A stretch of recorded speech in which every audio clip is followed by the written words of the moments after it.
You finally get the relationship you wanted, and you pick a fight that ends it.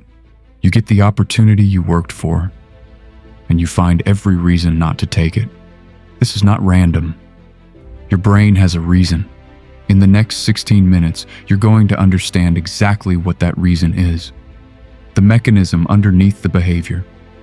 Why your nervous system learned it before you had words to describe it. The attachment dynamic that keeps it running on autopilot in the background of your adult life. And the one specific point in the chain where it can actually be interrupted, which I'll warn you now, is not where you think it is. I want to tell you 3 things before we start, and they're going to sound strange. The first, when you sabotage something good, your brain is not failing. It is succeeding. It is hitting a target you didn't know it was aiming at. The second, the better someone treats you, the more dangerous they feel to your nervous system. There's a specific reason for that, and we'll get to it. The third, you have probably been trying to fix this with willpower for years. That's why it hasn't worked. Willpower is the wrong tool, applied to the wrong layer. Let's start with what's actually happening in the first second. Something good arrives in your life, a person who actually likes you, who you actually like back. A job offer, a creative project starting to take off, a friendship that feels easy in a way friendships have not usually felt easy. Anything that represents a real, durable improvement. Your conscious mind registers this as good, wanted, hoped for. Your nervous system registers it differently. Your nervous system is not asking, is this good? Your nervous system is asking, is this familiar? And those are not the same question. Your brain is a prediction machine. It has been building a model of the world since before you could speak. A model of what relationships feel like, what stability feels like, what being wanted feels like, what being safe feels like. That model is made out of your earliest experiences, and it runs in the background. You don't see it, you feel its outputs. When something arrives that doesn't match the model, your nervous system flags it. Not as good or bad, as unknown. And to a nervous system whose primary job is to keep you alive, unknown sits much closer to unsafe than to safe. This is the part most people miss.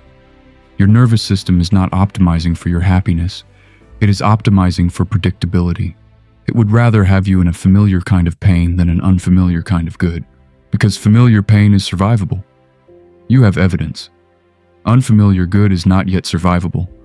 There is no proof yet that you'll be okay on the other side of it. So a part of you, underneath all your conscious wanting, begins to register the good thing as a threat, not in words, in a kind of low background hum of unease that you might describe as restlessness or doubt or a sudden sense that something is off, even when on paper nothing is. If you have ever sat across from someone who treats you well and felt, instead of joy, a low static of something's wrong here, what you were feeling was not intuition. It was your prediction model registering a mismatch, and what comes next is what your brain does about it. This is where attachment comes in. I want to do this carefully because attachment theory has been flattened into Instagram quotes, and the actual mechanism is more interesting than the quotes. Decades of research, going back to John Bowlby and Mary Ainsworth, found something that should be obvious in retrospect. The way your earliest caregivers responded to you taught your nervous system what to expect from other humans, not consciously, procedurally, the way you learn to walk. If the people who raised you were consistently responsive, present when you needed them, calm when you were upset, available without being intrusive, your nervous system built a model that says, roughly, closeness is safe and people stay. That's secure attachment, and people with it tend not to sabotage good things because good things don't trigger their threat system. If the people who raised you were inconsistent, sometimes warm, sometimes withdrawn, present but unpredictable, your nervous system built a different model. It learned that closeness comes and goes without warning. So it learned to monitor, to watch for signs of withdrawal, to stay alert. This is the anxious pattern, and the threat it predicts is, they will leave, suddenly, and I won't see it coming. If the people who raised you were emotionally unavailable, physically there but not really with you, or there only when you performed or achieved, Your nervous system built another model. It learned that needing people leads to disappointment. So it learned not to need, to self-contain, to preemptively disconnect. This is the avoidant pattern, and the threat it predicts is, if I let them close, they'll fail me, and I'll be exposed.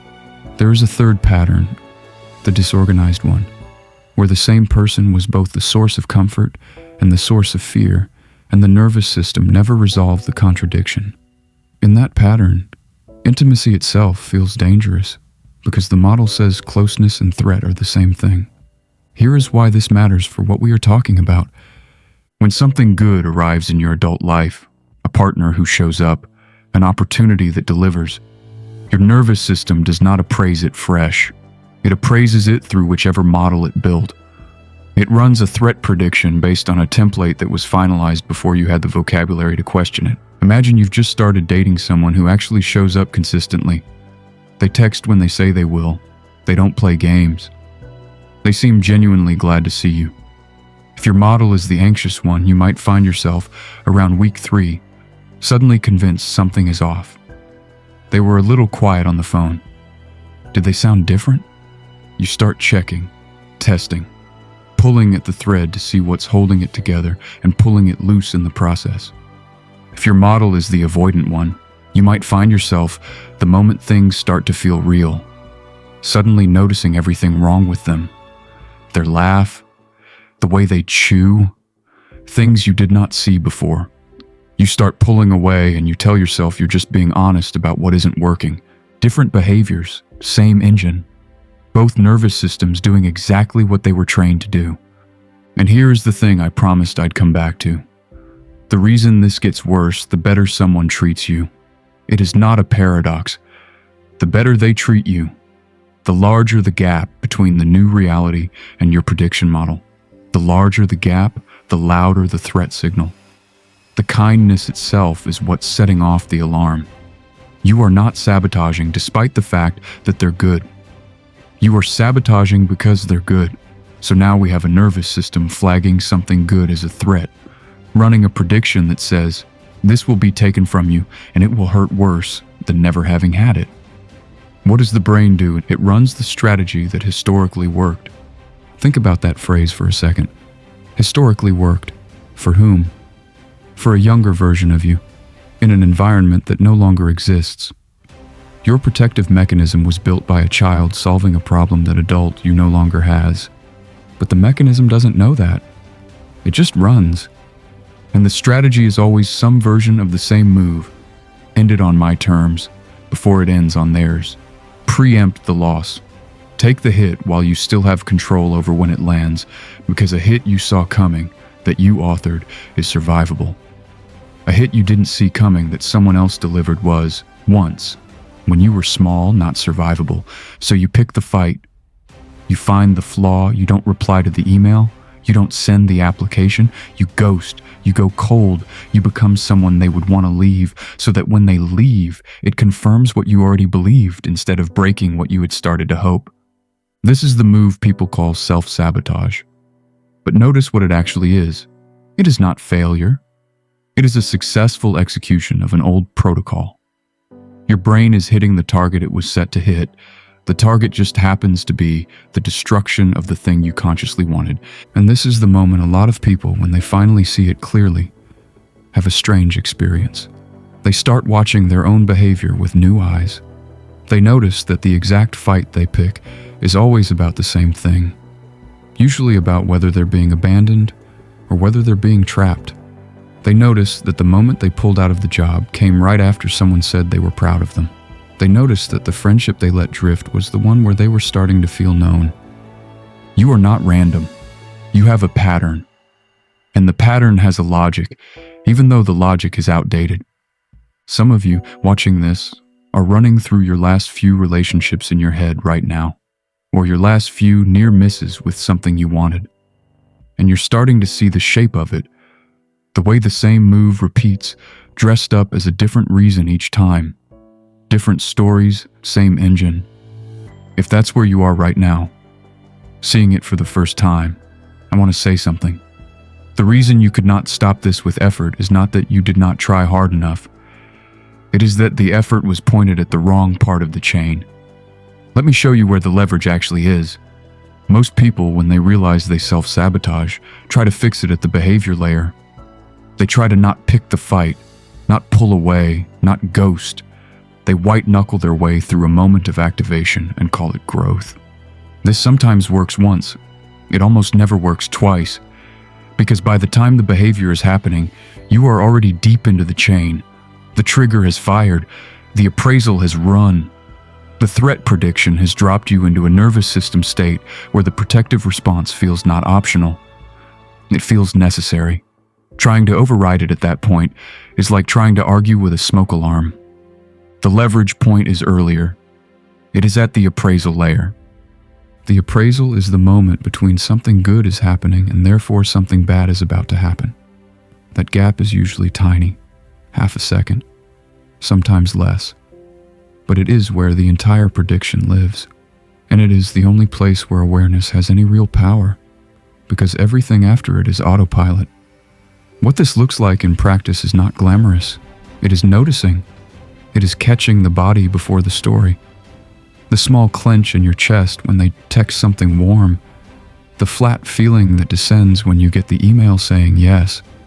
The sudden interest in someone else's flaws right when things were getting good. You are not trying to stop the appraisal. Your nervous system is going to do what it does. You are trying to see it. To put a flag in the ground that says, this is the prediction firing. This is the old model. This is not information about the present. That single recognition, repeated, is what eventually rewrites the model. Not effort, not insight alone. Repeated experiences of catching the prediction and not acting on it. Letting the good things stay good, even while your nervous system is screaming that it's dangerous. That is the work. It is slow. It is unspectacular. And it is the only thing I have ever seen actually change this. There is something else I want to name, because nobody tells you this. The first few times you don't run the protective response. The first few times you stay in the thing that scares you because it's good, it will feel worse, not better.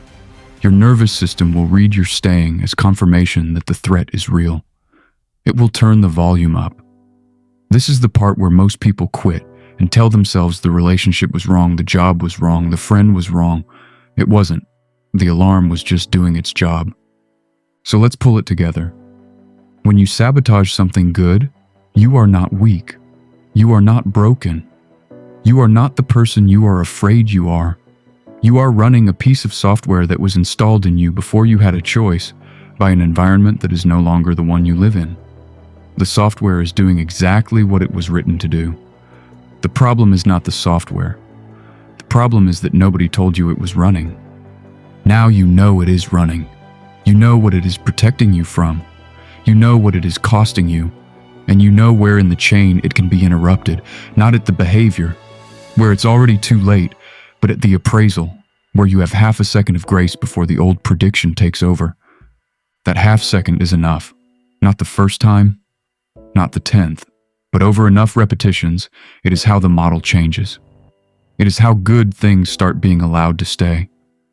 The next time you feel that strange pull to wreck something that is working, the urge to pick the fight, send the bad text, find the flaw, withdraw, try something.